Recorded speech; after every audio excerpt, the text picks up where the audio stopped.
আমরা শিখতে পারি, যেখানে হিসাবের ব্যাপার আছে, হিসাব যদি আমরা জানতে পারি তাহলে হিসাব বিজ্ঞানেরই সহজ হয়ে যায়। হিসাব সবচেয়ে, আমি সেই বিষয়টা আলাপ করি আগেই অন্য অধ্যায় আছে, তবু তারপরেও হিসাব হচ্ছে সাধারণত 5 প্রকার।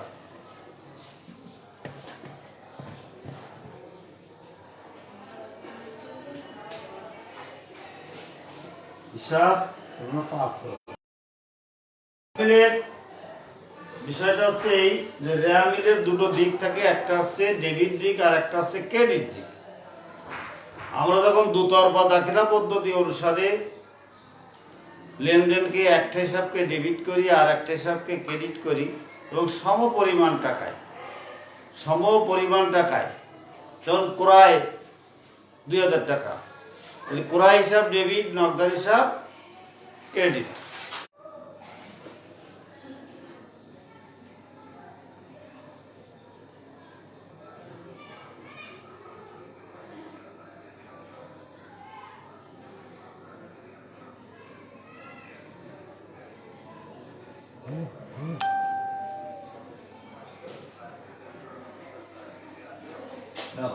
এরপরে লিখতে হবে রেওয়ামিল। তোমরা কি প্রস্তুত করতেছ? রেওয়ামিল 31 ডিসেম্বর 2019 সালের জানুয়ারি থেকে ডিসেম্বর পর্যন্ত 12 মাসের, এই 12 মাসের একটা হিসাব করতে হয়। তো সেই 12 মাসের হিসাবে একটা হিসাব ডেবিট আর একটা হিসাব হচ্ছে ক্রেডিট। এইভাবে করার পরে যখন আমাকে হয়ে যাবে, খতিয়ান শেষ হয়ে যাবে, খতিয়ানের যে ব্যালেন্সটা, খতিয়ানের যে উদ্বৃত্তটা, যেদিকে উদ্বৃত্ত বেশি হবে, ডেবিটে যদি বেশি হয় তাহলে টাকাটা ডেবিট দিকে, যত টাকা উদ্বৃত্ত হবে সেই টাকাটা ডেবিট দিকে বসাতে হবে। যে টাকাটা ক্রেডিট দিকে উদ্বৃত্ত বেশি হবে সেই টাকাটা ক্রেডিট দিকে বসাতে হবে। তাহলেই তোমার দুই দিক সমান হয়ে যাবে। এইটা হচ্ছে ক্রমিক নাম্বার, ক্রমিক নাম, হিসাবের নাম। কি নামের হিসাব? ওই জন্য খতিয়ান করে আসছে, কোথাও থেকে আমরা খতিয়ান পৃষ্ঠা নাম্বারটা এখানে লিখতে হবে।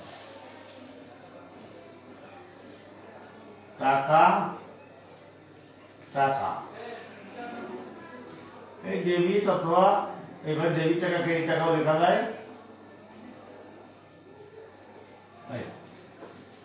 ওই সহজ ব্যাপার, শুধু হিসাবে নাম দিয়ে, যেমন মনে করো যে মূলধন,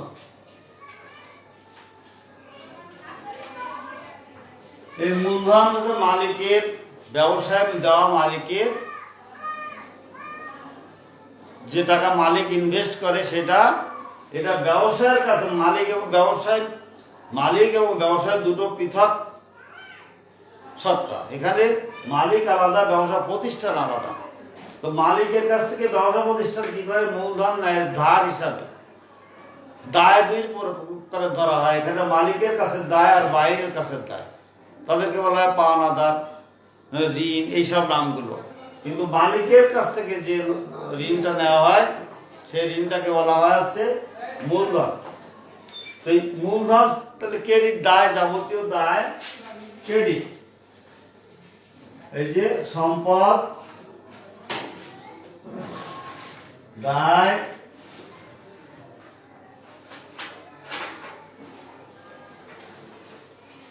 ব্যয়, আয়,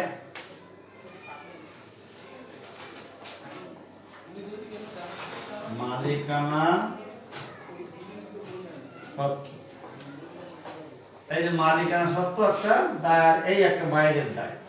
তো যাবতীয় সম্পদের টাকা বসে ডেবিট দিকে, যাবতীয় দায় বসাচ্ছে ক্রেডিট দিকে,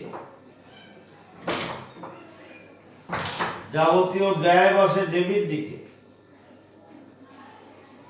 যাবতীয় আয় বসে ক্রেডিট দিকে, মালিকানা সত্ত্ব বসে ক্রেডিট দিকে। এই 5টা জিনিস তোমরা লেখো। সম্পদ, সম্পদ এই যে এর মালিকানা সত্ত্ব, মূলধনটা কি মালিকানা সত্ত্ব, মালিকের কাছে দেয়। এই যদি কোথায় বাড়বে টাকাটা, মনে করো যে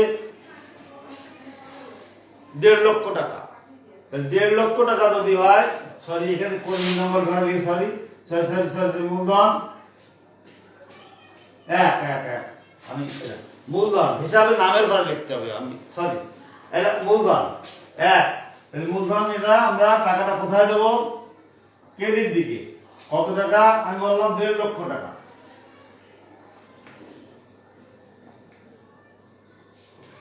হিসাবে নামের ঘরে হিসাবে নাম লিখতে হবে, আমি এটা হিসাবে নাম বলে লিখে বলছিলাম।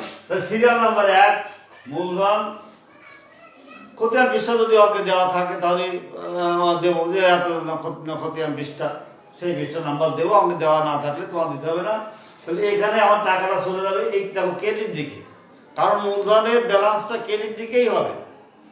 এইখানেই বলা হচ্ছে যে মালিকানা সত্ত্ব ক্রেডিট, সঙ্গত কারণেই এই মালিকানা সত্ত্ব যদি ক্রেডিট হয়, মানে মূলধন যদি ক্রেডিট হয়, তাহলে ওর ব্যালেন্সটাও ক্রেডিট হবে। সেই কারণে ওই মূলধনটা ক্রেডিট দিকে বাড়বে। এরকম অঙ্কে যখন তোমার মূলধন পড়বে একটা উদ্দীপক আকারের ভিতরে, তারপরে থাকবে মূলধন 1.5 লক্ষ টাকা, তোমার ফাংশন কি মূলধনটাকে ক্রেডিট দিকে বসায় দাও। সিরিয়াল নাম্বার 2 মনে করলাম যে ক্রয়, ক্রয় ক্রয় কি, এবার ক্রয় কোন হিসাব, হিসাব চিহ্নিত, এই জন্য এখানে বলছিলাম যে হিসাব চিহ্নিত করতে হবে। যে তুমি যদি হিসাব চিনতে পারো তাহলে এ কোনো বিষয় না। আর হিসাব যদি চিনতে না পারি, এখন যদি বলে ক্রয় দায়ী, তো ক্রয় কি সম্পদ, ক্রয় কি দায়, ক্রয় কি ব্যয়, না ক্রয় আয়, এই যদি নিয়ে আমি মাথার ভিতরে ঘোরপাক খাই তাই তো না। ক্রয় কিনলাম, ব্যবসা প্রতিষ্ঠান ক্রয় করেছি, ব্যবসা প্রতিষ্ঠান এটা একটি ব্যয়। এই ব্যয় আমরা কোথায় দিচ্ছি, এইটা তখন এবার শিখতে হবে একটু। সম্পদ এবং ব্যয়টা শুধু ডেবিটে, আর এই 3টে ক্রেডিটে, আয় দায় আর মালিকানা সত্ত্ব। আর সম্পদ আর ব্যয় এই দুটো জিনিস হচ্ছে ডেবিট। তাহলে ক্রয়, এখানে ক্রয় কোথায় লিখতে, ব্যয় কোথায় লিখছে আমরা, ব্যয় আছে ডেবিট দিকে পারবে। তাহলে ব্যয় ডেবিট দিকে বসলাম, টাকাটা ডেবিট দিকে বসাই দেবো, মানে 50,000 টাকা ধরে নিলাম আমি, 50,000 টাকা। দেখো সিরিয়াল নাম্বার 3 ক্রয়, ক্রমিক নাম্বার 3 চলে যায়। বিক্রয় দিই, বিক্রয়, বিক্রয় করলে কি হবে, আয় হবে না ব্যয় হবে? যদি বিক্রি করি তাহলে নিশ্চয়ই আয় হবে। আয় কোথায়, কোন দিকে যাবে, আয় এখানে লেখা আছে আয় ক্রেডিট দিকে। এই আয় ক্রেডিট দিকে টাকা দিতে হবে 80,000 টাকা।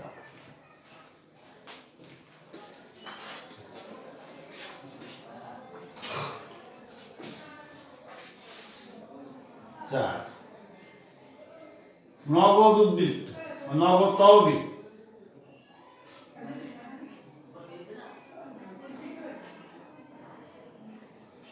নগদ তহবিল কত টাকা, নগদ উদ্বৃত্ত, নগদ তহবিল, নগদ ব্যালেন্স, বিভিন্ন নামে হতে পারে। নগদের যে টাকাটা, নগদ জের, নগদ উদ্বৃত্ত, নগদ ব্যালেন্স, ব্যালেন্সের বাংলা এটা জের, উদ্বৃত্ত, নগদ তহবিল, হ্যাঁ, নগদ জমা, উদ্বৃত্তকৃত টাকা, নগদ জমা, বিভিন্ন নামে এখানে যখন থাকবে তখন আমরা নগদ তহবিল, এখানে কি আসছে, সম্পদের ভিতরে আসছে নগদ টাকা।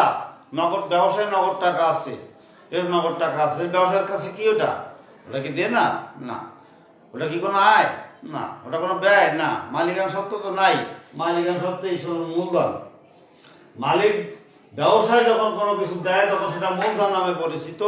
মালিক যদি ব্যবসা থেকে কিছু নিয়ে চলে যায়, সে পণ্য নিক অথবা কোনো নগদ টাকা নিক, ব্যাংকে জমা, ব্যাংক থেকে টাকা উঠায় নিক, সব উত্তোলন খাতে চলে যায়। মালিকের একটা খাতের নাম আছে, সে খাতের নাম হচ্ছে উত্তোলন খাত।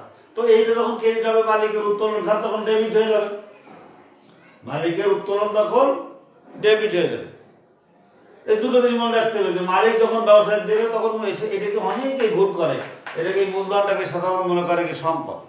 এই ব্যবসার মূলধন, ব্যবসার টাকা, ব্যবসায়ের মূলধন, এটা সম্পদ। সম্পদ না, সম্পদ এই কারণে না যেহেতু মালিকের কাছ থেকে ওটা আমরা ধার নিচ্ছি। ব্যবসা প্রতিষ্ঠান কি করছে, মালিকের কাছ থেকে কর্জ নিছে, ধার নিছে।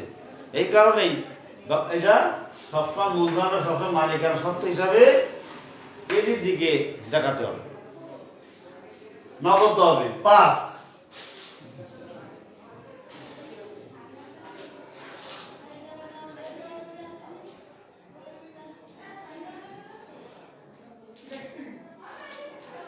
ব্যাংক ওভারড্রাফট অথবা এটা আরেক নাম ব্যাংক জমা অতিরিক্ত।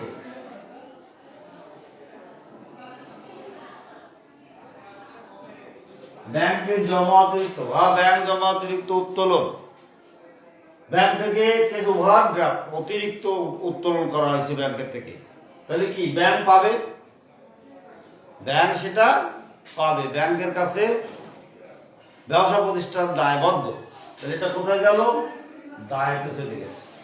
ব্যবসা প্রতিষ্ঠানের এই হিসাব রয়েছে ব্যাংক ওভারড্রাফট।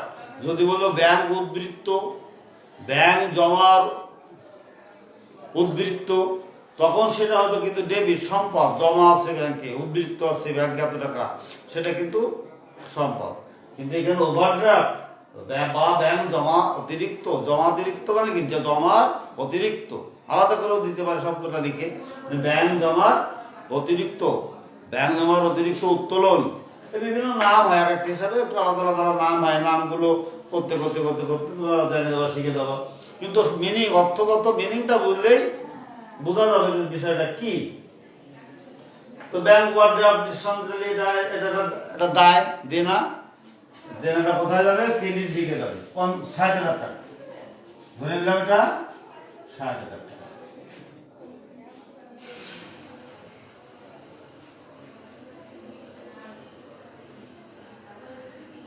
ও নগদ আমি টাকাটা দেয়নি কিনতে,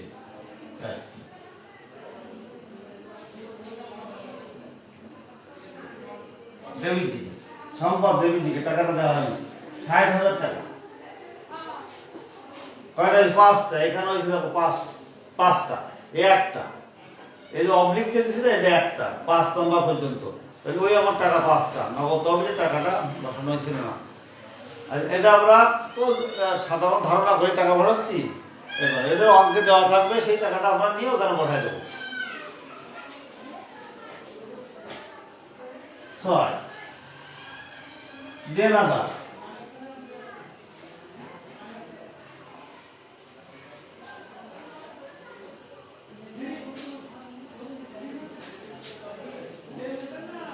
দেনাদার, বিবিধ দেনাদার। বিবিধ দেনাদার মানে কি, তাদের কাছে টাকা আমরা কারা, ব্যবসা প্রতিষ্ঠান, তাদের কাছে ব্যবসা প্রতিষ্ঠান টাকাটা পাবে, দেনাদারের কাছে ব্যবসা প্রতিষ্ঠান টাকাটা পাবে, কিন্তু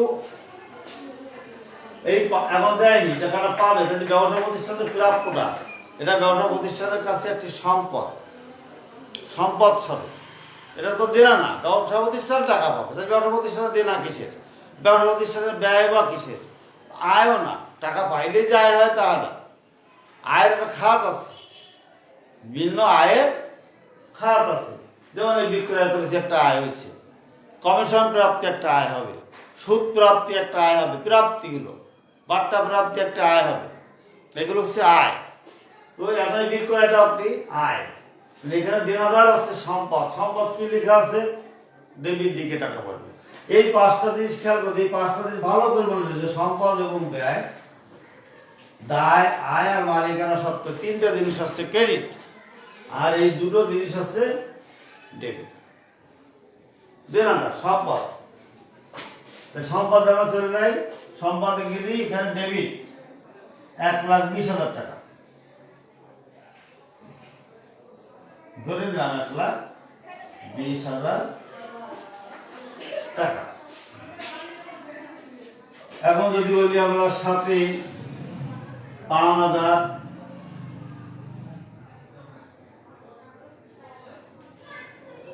এইটা দায় পাবে আমার কাছে, পাওনাদার মানে কি, বিবিধ পাওনাদার, অনেকে আমার কাছে টাকা পাবে, সেই বিবিধ পাওনাদাররা যে টাকা পাবে সেটা ব্যবসা প্রতিষ্ঠানের কাছে একটি দেনা, যাবতীয় দেনা ক্রেডিট, যাবতীয় দায় ক্রেডিট, ক্রেডিট দিকে টাকা বাড়বে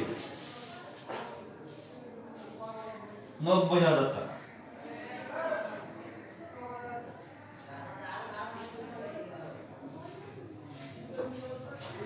আর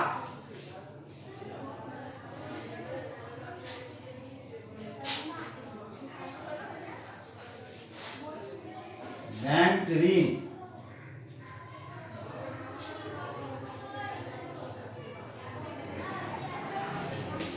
ব্যাংক ঋণ, ব্যাংকের কাছ থেকে ঋণ গ্রহণ করা হয়েছে, এটাও একটি দায়, দেনা ব্যাংক পাবে। ব্যাংকের কাছ থেকে ঋণ নেওয়া হয়েছে ব্যবসা করার জন্য, তার এটা হচ্ছে বাইরের দায় বলে। ভিতরের দায়টা কোনটা? মালিকের কাছ থেকে যেটা নেওয়া, সেটাকে বলে মালিকানা সত্ত্ব দান। আর এই যেটা বাইরে সেটা হচ্ছে এই যে দায় ক্রেডিট, এটা হচ্ছে বাইরের লোক যা পাবে তাই, যেমন ব্যাংক প্রতিষ্ঠান পাবে, সাধারণ পাওনা বিভিন্ন লোকে পাবে, বিভাগন্য যে কোনো প্রতিষ্ঠান পাইতে পারে। এটা হচ্ছে এই দুটো হচ্ছে দেনা, দেনা তো যাবতীয় দেনা ক্রেডিট।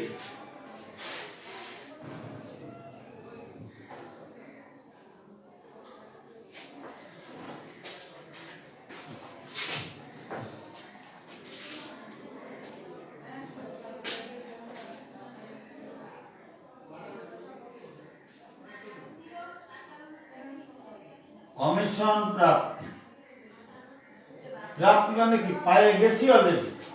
কমিশন প্রাপ্তি এটা আয়, কমিশন প্রাপ্তিটা আয়। প্রাপ্তি আর প্রাপ্য দুটো শব্দ আছে। প্রাপ্তি আর হচ্ছে প্রাপ্য। এই প্রাপ্য মানে পাবো, ভবিষ্যতে পাবো, সেটা কিন্তু সম্পদ। প্রাপ্য, প্রাপ্য কমিশন হইলে কিন্তু উল্টো দিকে বসতো, সম্পদের দিকে ডেবিট দিকে বসতো। কমিশন প্রাপ্তি এটা আমি পাইছি, এটা আমার আয় হয়েছে, এই জন্য এটা ক্রেডিট দিকে বসবে 2,000 টাকা।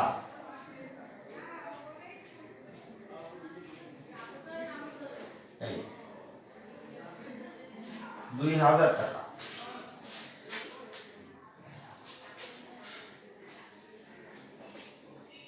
একই সাথে আমি কথাটা লিখে দিই, যদি এখানে হতো প্রাপ্য কমিশন, প্রাপ্য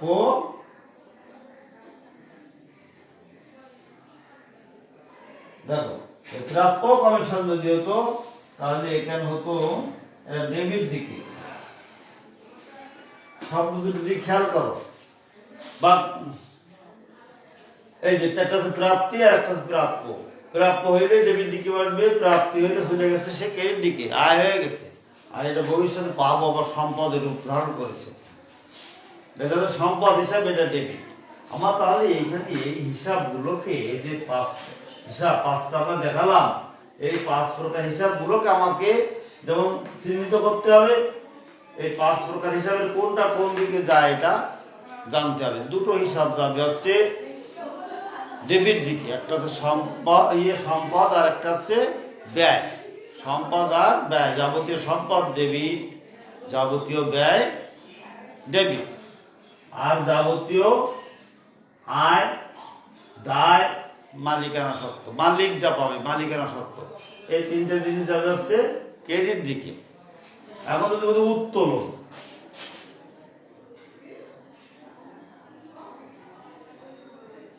এইগুলো কি থাকবে? এইগুলোই টাকা দিয়ে অঙ্কের উদ্দীপক হিসাবে থাকবে। উত্তোলনটা কোন দিকে যায়? মালিকের মূলধন যদি ক্রেডিট দিকে যায়, উত্তোলনটা যাবে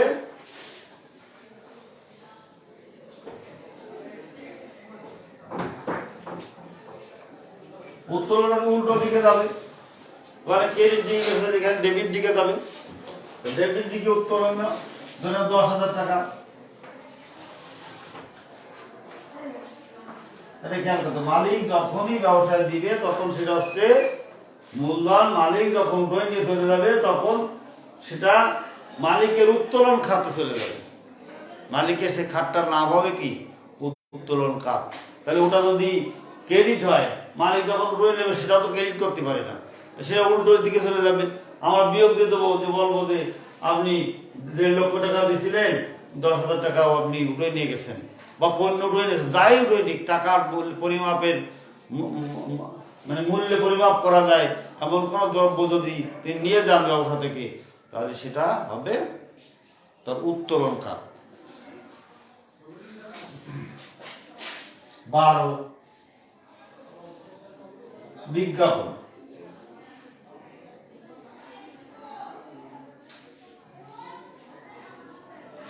বিজ্ঞাপন এটা ব্যয়।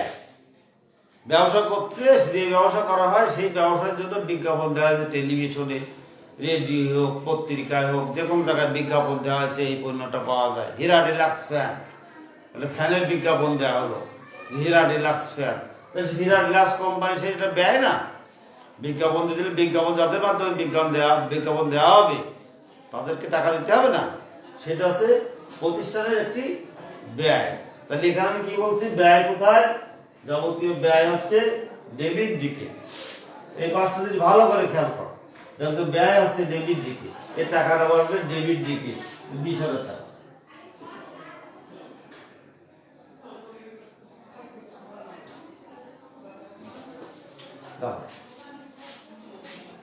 এখন কিছু আমরা আসি বকেয়া বা অগ্রিমে। বকেয়া এটা 4 নম্বরের অঙ্ক, এর সাথে আরো দুটো অঙ্ক থাকবে, তার সাথে পরে আজকে আমরা মিলটাকে বকেয়া আর অগ্রিম। এখন ব্যয় বকেয়া, ব্যয় বকেয়া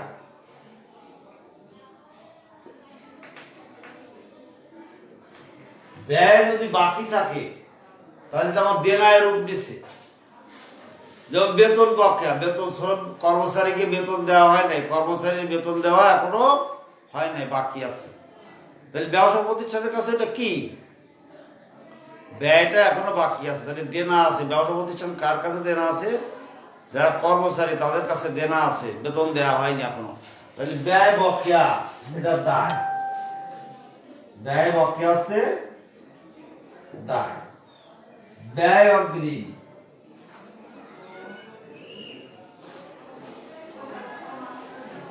ব্যয় অ্যাডভান্স দেওয়া হয়ে গেছে, ব্যয় আগে দেওয়া হয়ে গেছে। ব্যয় যদি আগে দেওয়া হয়ে যায় তাকে প্রতিষ্ঠানের কাছে সেটা হচ্ছে একটা সম্পদ। যে ব্যয়টা সে আগে নিয়ে চলে গেছে, কর্মচারীরা আগে নিয়ে বেতন নিয়ে চলে গেছে, তাহলে সেটা সম্পদের রূপ নেবে। আর বকেয়া, ব্যয় বকেয়া দায়ের রূপ নেবে। এই দুটো খেয়াল করতে হবে। আয় ব্যয় না কিন্তু, যদিও বিজ্ঞাপনটা আয় ব্যয় হিসাব, কিন্তু যখন এটা বকেয়া বা অগ্রিমে চলে যাবে তখন এটা সম্পদ অথবা দায়ে পরিণত হয়ে যাবে।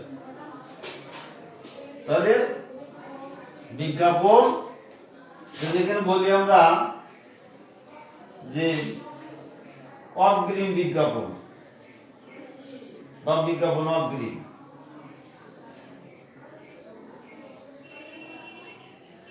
বিজ্ঞাপনটা আমরা অগ্রিম দিছি, তাহলে এটা আমার সম্পদ। আমি অ্যাডভান্স দিয়েছি, আমার বিজ্ঞাপন এখন করেনি, তারা অ্যাডভান্স টাকা নিয়ে গেছে, এইটা আমার সম্পদের রূপ নিচ্ছে।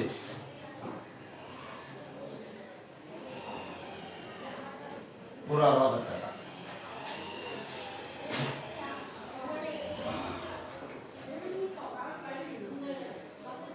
এটা আয়, আয় বকেয়া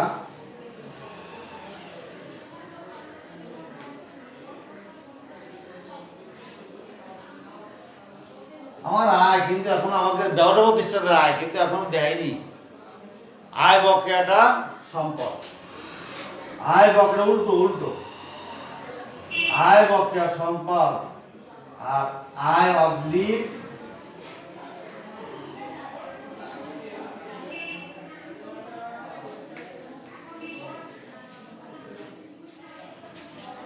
আমার আয়, কিন্তু আমি আগেই নিয়ে ফেলেছি। আমার আয় হওয়ার আগে আমি আয়টা নিছি, সে আয়টা আমার অগ্রিম নেওয়াতে আমি তার কাছে দায়বদ্ধ হয়ে গেছি, দেনায় পরিণত হয়ে গেছি। দায়, দায় মানে দেনা। খেয়াল করো এই চারটে জিনিস বকেয়া অগ্রিমের ক্ষেত্রে, বকেয়া বা অগ্রিম এই দুটোর ক্ষেত্রে কি হবে? ব্যয় বকেয়া হচ্ছে একটা দায়, ব্যয় অগ্রিম হচ্ছে একটা সম্পদ, আয় বকেয়া হচ্ছে সম্পদ, আয় অগ্রিম হচ্ছে আমার দায়। আয় অগ্রিম যেমন মনে করো যে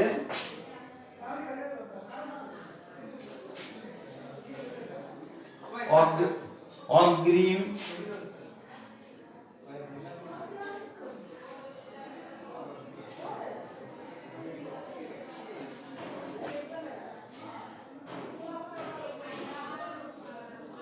সুদ প্রাপ্ত।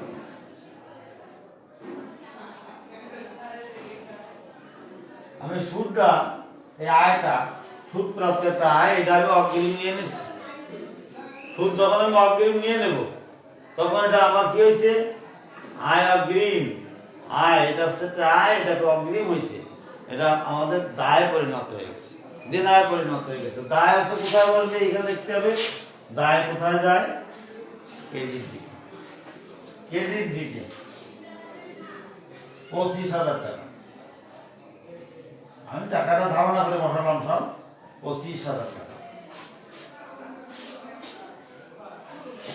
এই একবারে ক্লিয়ার, কিন্তু আমার এইগুলোকে জানতে, আমার হিসাবগুলোকে চিনতে হবে। যদি আমরা হিসাবগুলোকে চিনতে পারি সেটা সহজ। এর ভিতরে এইবার রেয়া মিলে অন্তর্ভুক্ত হবে না কি কি জিনিস? রেয়া মিলে আসবে না।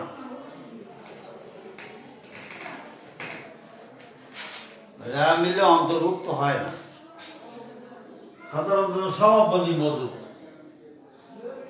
এর অন্যটা আছে যখন অন্তর্ভুক্ত হয়, তো সেটা আমরা জানি। আগে আমরা সমাপনী মজুদটাকে জানবো যে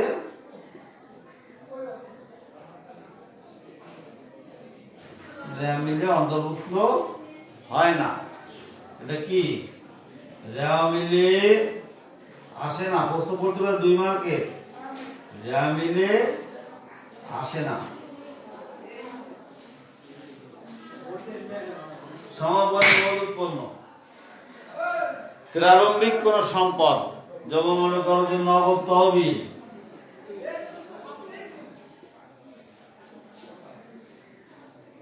এর পাশে যদি তারিখ দেওয়া থাকে যে 1/1/2019 ব্যাংক উদ্বৃত্ত 1/1/2019, এটা রেয়া মিলে অন্তর্ভুক্ত হয় না। কিন্তু যদি এখানে বলতো 31/12, ওই যে তারিখ অঙ্ক করতেছি, সেটা কিন্তু রেয়া মিলে অন্তর্ভুক্ত হতো। এইটা রেয়া মিলে আসবে না।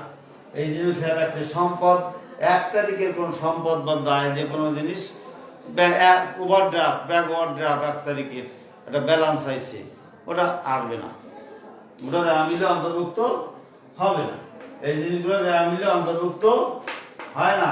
এবং তারিখ দেওয়া থাকে অঙ্কের ভিতরে দিতে পারে, এরকম তারিখ দেওয়া থাকে, আর একটা তারিখ দেওয়া আছে নগদ তহবিল 31/12/2019, ওটা আসবে, ওটা রেয়া মিলে আসবে। আমার 31 তারিখে তো সমাপনী নগদ আসবে, এইটা আসবে না। 1 তারিখেরটা আসবে না। সেগুলো যোগ করে দিলে তোমার 2 মার্ক হয়ে গেল। এরপরে আসবে রেয়া মিল প্রস্তুত করো, তারপরে আসবে হিসাবের থেকে অঙ্ক আসতে পারে যে আয়ের ক্ষেত্রে আয় এবং ব্যয়ের পরিমাণ কত। পরিমাণ হলে আলাদা আলাদা দেখা দিলে, যদি বলে মোট পরিমাণ কত, তাহলে আলাদা আলাদা যোগ করার করে আবার সেই দুটোকে যোগ করে মোট করতে হবে। যদি বলে আয় এবং ব্যয়ের পার্থক্য কত, তাহলে আয়কে যোগ করলাম, ব্যয়কে যোগ করলাম, আলাদা হলো, এবার দুটোকে বিয়োগ করতে হবে। পার্থক্য মানে কি? বিয়োগফল। বলতে পারে বিয়োগফল কত, বলতে পারে পার্থক্য কত। এই এটার খেয়াল রাখো সব। এই জিনিসটা হলো মূল। এই যে এটা সম্পদ আছে ডেবিট, ব্যয় হচ্ছে ডেবিট, দুটো ডেবিট, আর দায় আয় আর হচ্ছে মালিকানা সত্ত্ব, 3টে হচ্ছে ক্রেডিট। এই হিসাবে আমাকে এখন চিনতে হবে কোনটা সম্পদ, কোনটা আয়, কোনটা ব্যয়, কোনটা দায়, কোনটা মালিকানা সত্ত্ব। মালিকানা সত্ত্ব এই যে মূলধন, এটা না মূলধন, মালিক যা দেবে মূলধন হিসাবে ব্যবসায় দিবে। এটা এটা হচ্ছে দায়। ও ক্রেডিট এটা অনেক সবসময় কিন্তু ডেবিটে বেশিরভাগ ছেলে মেয়ে খেয়াল করেছি ডেবিট দিকে দেয়, মনে করে এটা মূলধন, তো ব্যবসায়ের মূলধন, এটা সম্পদ নয় পারে, কিন্তু আসলে না না, ওটা দায় হিসাবে যাবে কোন দিকে? ক্রেডিট দিকে। এই তোমাদের মোটামুটি আজকের ধারণা থাকলো রেওয়ামিলের।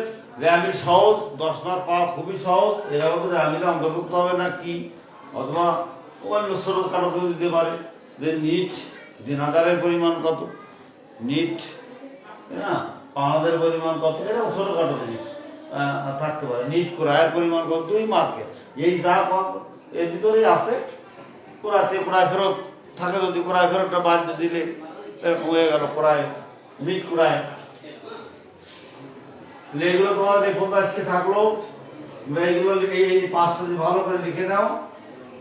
আর এটাও যে আমার কারা কারা আসলে রেওয়ামিলে অন্তর্ভুক্ত হয়, এক লেখা থাকলে এক ইয়ে থাকলেই। এখানে অনেক সময় অঙ্ক কিন্তু মাঝামাঝি, বছরের মাঝামাঝি শুরু হয়, যেমন 1/7 জুলাই থেকে জুন পর্যন্ত, 30 জুন পর্যন্ত 2 রকম ভাবে কিন্তু অঙ্ক হয়। এখানে 30 জুনের একটা অঙ্ক অতিবাদ্য, 2 রকম ভাবে বছর শেষ হয়। এখানে একটা শেষ হয় ডিসেম্বর মাসে 31 তারিখে, একটা শেষ হয় 30 জুন তারিখে। তখন থাকে জুলাই 1 হচ্ছে প্রারম্ভিক। এবার এইখানে প্রারম্ভিক নগদ তহবিল যদি দিয়ে তারিখ নাও থাকতে পারে। প্রারম্ভিক মানে তো এই 1 তারিখ, প্রারম্ভিক মানে শুরু, তার মানে 1 তারিখ, তারিখ দিল না, প্রারম্ভিক লেখা থাকলো, তাকে তো একই কথা। এরকম প্রারম্ভিক নগদ, প্রারম্ভিক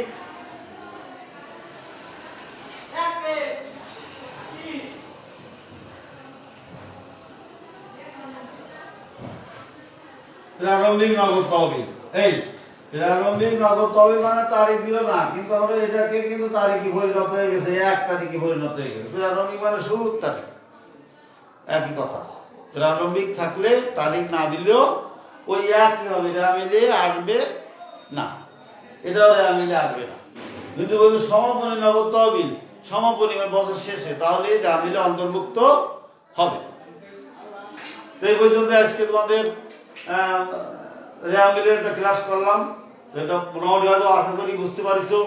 এই এগুলো একটু খেয়াল রাখো, এগুলো লিখে রাখো, এগুলো লিখে রাখো। আস্তে আস্তে একটা অঙ্ক করলে তো না, আস্তে আস্তে অঙ্ক 2-4টা করবা, তখন দেখবা যে সহজ হয়ে গেছে।